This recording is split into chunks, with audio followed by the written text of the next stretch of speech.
दोस्तों, जब मर्दानगी से भरे उस शख्स ने जैसे ही मेज पर लुढ़कते हुए दानों को गौर से देखा तो उसे तुरंत एक खौफनाक राज का पता चल गया। इसका मतलब यह था कि वे जिस समुद्री वॉच टावर पर तैनात हैं, वह सालों के तूफानों की मार झेलने के कारण अब एक तरफ झुक चुका है। अगर वे समय रहते यहाँ से नहीं निकले तो यह टावर कभी भी गिर सकता है और तब उनका बचना नामुमकिन होगा। लेकिन इससे भी डरावनी बात यह थी कि उनकी 4 लोगों की टीम को इस टावर पर तैनात हुए 2 साल से ज्यादा का वक्त हो चुका था और उनके पास खाने पीने का सामान भी अब खत्म होने वाला था। नियम के मुताबिक हर 2 साल में हेडक्वार्टर से नई टीम उन्हें बदलने के लिए आती थी, लेकिन तय समय बीत जाने के बाद भी कोई उन्हें लेने नहीं आया था। जब सब लोग इसी चिंता में डूबे थे, तभी पहरा दे रहे नूह ने घबराकर देखा कि समुद्र की लहरों पर एक संदिग्ध जहाज धीरे धीरे उनकी ओर बढ़ रहा है। अजीब बात यह थी कि रडार पर उस जहाज का कोई निशान नहीं था। नूह को लगा कि शायद ये वही जहाज है जो उन्हें यहाँ से ले जाने आया है, लेकिन कैप्टन को इसमें कुछ गड़बड़ लगी, क्योंकि यह साफ नहीं था कि सामने वाला दोस्त है या दुश्मन। कैप्टन ने तुरंत अलार्म बजा दिया और अपने तीनों साथियों को हमले के लिए तैयार रहने को कहा। उन्होंने टावर की तोपें उस अनजान जहाज की तरफ मोड़ दी।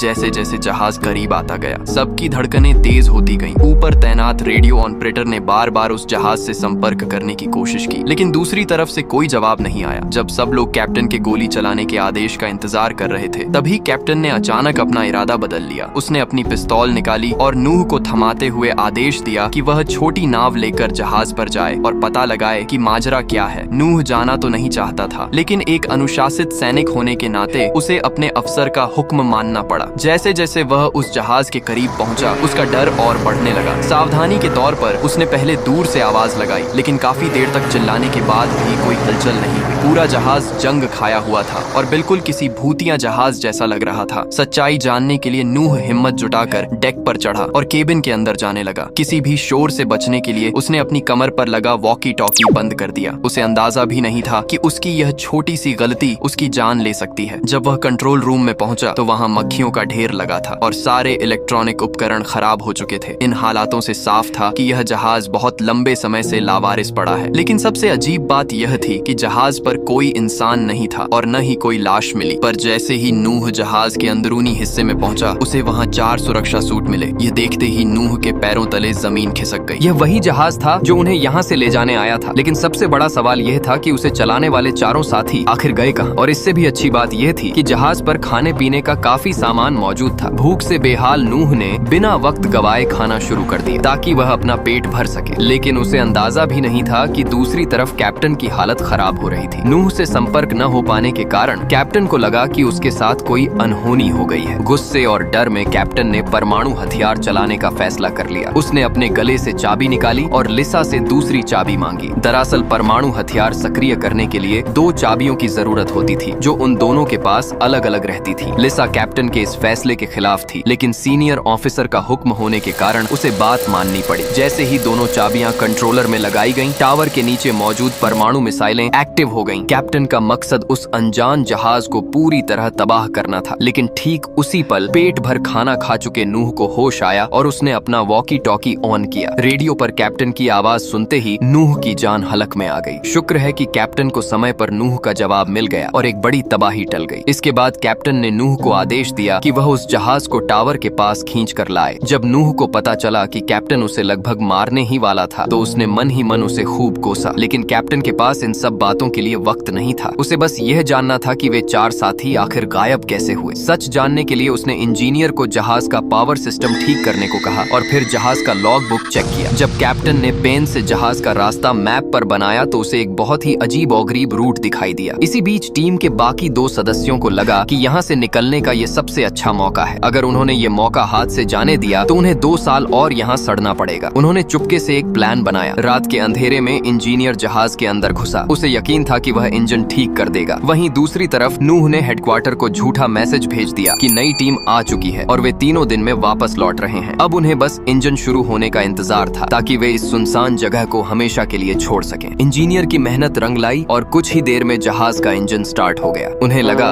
कि अब वे आजाद हैं। लेकिन जैसे ही वे जहाज से बाहर आए उनके होश उड़ गए। जैसे ही वे बाहर आए उन्होंने देखा कि कैप्टन पहले से ही वहां उनका इंतजार कर रहा था। उसने उन दोनों को एक बहुत ही अजीब आदेश दिया। कैप्टन का कहना था कि जब तक नए लोग नहीं आ जाते तब तक किसी को भी अपनी पोस्ट छोड़ने की इजाजत नहीं है। इसके बाद उसने हुक्म दिया कि उस जहाज को बम से उड़ा दिया जाए। यह सुनकर इंजीनियर भड़क गया। उसे लगा कि कैप्टन खुदकुशी करना चाहता है, क्योंकि यहाँ से निकलने का उनके पास यही इकलौता रास्ता था। इंजीनियर ने तोप चलाने से साफ मना कर दिया, लेकिन अगले ही पल कैप्टन ने बंदूक चलाकर उसके कान के चिथड़े उड़ा दिए। यह देखकर नूह समझ गया कि कैप्टन मजाक के मूड में नहीं है। हार मानकर नूह ने एक गोला दागा और उस जहाज के परखच्चे उड़ा दिए। कैप्टन की इस हरकत ने सबको उसका दुश्मन बना दिया। पीछे से लिसा ने मौका पाकर कैप्टन पर हमला किया और उसे बेहोश कर दिया। इसके बाद तीनों ने मिलकर कैप्टन को एक स्टोर रूम में बंद कर दिया और लिसा ने उसके गले से परमाणु हथियार की दोनों चाबियां छीन ली। अगली सुबह जब नूह कैप्टन के लिए खाना लेकर गया तो उसने पूछा कि आखिर उसने उस जहाज को क्यों तबाह किया। तब कैप्टन ने एक ऐसा राज खोला जिसे सुनकर नूह के होश उड़ गए। कैप्टन ने बताया कि वह जहाज 3 महीने पहले ही रडार पर आ गया था, लेकिन जैसे ही वह टावर के पास पहुंचा किसी ने जानबूझकर उसे गलत रास्ता दिखाया, जिसकी वजह से वह भटक गया। कैप्टन को शक था कि लिसा या इंजीनियर में से कोई एक दुश्मन का जासूस है जो नहीं चाहता कि कोई यहाँ से जिंदा वापस जाए। इसीलिए उसने जहाज को उड़ाया ताकि वह जासूस यहाँ से भाग न सके। नूह को कैप्टन की बातों पर यकीन नहीं हुआ, लेकिन तभी बाहर से चीखने की आवाज आई। इंजीनियर पागल हो चुका था। उसने लिसा का गला दबोच लिया और उससे चाबियां छीनकर कंट्रोलर में लगा दी। वह परमाणु हमले से पूरे टावर को उड़ा देना चाहता था, क्योंकि अब उसे जीने की कोई उम्मीद नहीं दिख रही थी। ऐन वक्त पर नूह वहां पहुंचा और उसने इंजीनियर को शांत करने की कोशिश की। तभी इंजीनियर अचानक रुक गया, क्योंकि आखिरी पल में वह परमाणु कोड भूल गया था। इस तरह एक बड़ी तबाही टल गई। लेकिन तभी नूह ने देखा कि कैप्टन कमरे की खिड़की से कूद गया है। चारों तरफ गहरा समंदर था और कैप्टन के बचने की कोई जगह नहीं थी। अगली सुबह जब नूह ने समंदर में मछली पकड़ने वाला जाल खींचा तो उसके अंदर एक इंसानी हाथ फंसा हुआ था। जब उसने जाल ऊपर खींचा तो वह कैप्टन की लाश थी, जिसके सिर पर गोली का निशान था। यह देखते ही नूह को कैप्टन की वह बात याद आई कि उनके बीच एक गद्दार छुपा है। अब उसे यकीन हो गया था कि कैप्टन जो कह रहा था वह सब सच था। अब यह साफ था कि उन दोनों में से ही कोई एक जासूस है, लेकिन लिसा नूह की गर्लफ्रेंड थी, इसलिए नूह ने उस पर आंख मूंद कर भरोसा किया और कैप्टन वाली सारी बात उसे बता दी। लिसा ने तुरंत कहा कि इंजीनियर ही असली गद्दार है और उसी ने सच छुपाने के लिए कैप्टन का खून किया है। सच जानने के लिए नूह ने सुझाव दिया कि उन्हें उस जगह जाना चाहिए जहां जहाज डूबा था। तभी इंजीनियर ने खुद आगे बढ़कर कहा कि वह लिसा के साथ वहां जाने को तैयार है। इंजीनियर की इस जल्दबाजी ने नूह का शक और गहरा कर दिया। सच का पता लगाने के लिए नूह ने इंजीनियर की पुरानी फाइलें खंगाली और उसे एक चौंकाने वाली बात पता चली कि इंजीनियर को दिमागी बीमारी थी और उसे सिर्फ उसकी काबिलियत की वजह से भर्ती किया गया था। नूह को यकीन हो गया कि जासूस वही है, लेकिन अब उसकी गर्लफ्रेंड लिसा उस पागल इंजीनियर के साथ अकेली थी। नूह ने घबराकर दूरबीन से देखा तो दूर से सिर्फ एक ही इंसान नाव चलाकर वापस आ रहा था। नूह को लगा कि लिसा मारी गई है और वह हथियार ढूंढने लगा, लेकिन तभी उसने देखा कि वापस आने वाली लिसा थी। लिसा ने रोते हुए बताया कि इंजीनियर पैर फिसलने की वजह से समंदर में डूब गया। नूह को उसकी बात पर यकीन नहीं हुआ और रात को जब लिसा सो गई तो नूह ने उस रात का ड्यूटी रिकॉर्ड चेक किया। जिस रात जहाज रास्ता भटका था, रिकॉर्ड देखकर नूह के पैरों तले जमीन खिसक गई, क्योंकि उस रात ड्यूटी पर कोई और नहीं बल्कि खुद लिसा थी। अगली सुबह जब लिसा की नींद खुली तो नूह वहां नहीं था। उसने वॉकी टॉकी पर संपर्क किया, लेकिन कोई जवाब नहीं मिला। तभी लिसा ने देखा कि उसके गले से परमाणु हथियार की दोनों चाबियां गायब हैं। वह समझ गई कि राज खुल चुका है और वह भागती हुई कंट्रोल रूम पहुंची, लेकिन तब तक बहुत देर हो चुकी थी। नूह दोनों चाबियां लगा चुका था और धमाका करने के लिए बस एक बटन दबाने की देरी थी। जब लिसा ने देखा कि अब बचने का कोई रास्ता नहीं है तो उसने अपना जुर्म कबूल कर लिया। उसने बताया कि वही दुश्मन देश की जासूस है। उसी ने टावर का सिग्नल बदला था ताकि जहाज रास्ता भटक जाए और उसने ही नए आने वाले चारों साथियों को बेरहमी से मार दिया था। उसका मकसद कैप्टन की चाबियां छीनकर इस टावर पर कब्जा करना था। लिसा ने रोते हुए कहा कि इन 2 सालों में उसे नूह से सच में प्यार हो गया है, लेकिन नूह ने उसकी एक न सुनी और धमाके का बटन दबा दिया। दोनों ने आंखें बंद कर लीं और मौत का इंतजार करने लगे, लेकिन कई मिनट बीत जाने के बाद भी कुछ नहीं हुआ। तब उन्हें पता चला कि वहाँ कोई परमाणु हथियार था ही नहीं। वह सिर्फ ऊपर के अधिकारियों का फैलाया हुआ एक झूठ था ताकि दुश्मन डर कर रहे। अब परमाणु हमले का खतरा तो टल गया था, लेकिन वे दोनों उस टावर पर हमेशा के लिए कैद हो गए थे, क्योंकि वहाँ से निकलने का इकलौता जहाज वे खुद तबाह कर चुके थे। अब उनके पास एक दूसरे के साथ रहने के अलावा कोई रास्ता नहीं बचा था और इसी के साथ ये फिल्म खत्म हो जाती है। तो दोस्तों, अंत में नूह और लिसा उसी टावर पर अकेले रह जाते हैं जहाँ एक तरफ गद्दारी थी, वहीं दूसरी तरफ प्यार। लेकिन अब इस समंदर के बीच उनका कोई नहीं था। जिस न्यूक्लियर न्यूक्लियर बम के डर में वो जी रहे थे वो महज एक धोखा निकला, और जिस जहाज से वो आजाद हो सकते थे उसे वो खुद अपने हाथों से तबाह कर चुके थे। अब उस टावर पर उनकी सजा ही उनकी जिंदगी थी। कैसी लगी आपको ये कहानी? क्या नूह को लिसा को माफ कर देना चाहिए था? कमेंट्स में अपनी राय जरूर बताएं। अगर आपको यह वीडियो पसंद आई हो तो इसे लाइक करें, और ऐसी ही और रोमांचक मूवी एक्सप्लेनेशंस के लिए हमारे चैनल को सब्सक्राइब करके बेल आइकन दबाना ना भूलें। मिलते हैं आपसे अगली वीडियो में, तब तक के लिए बाय बाय।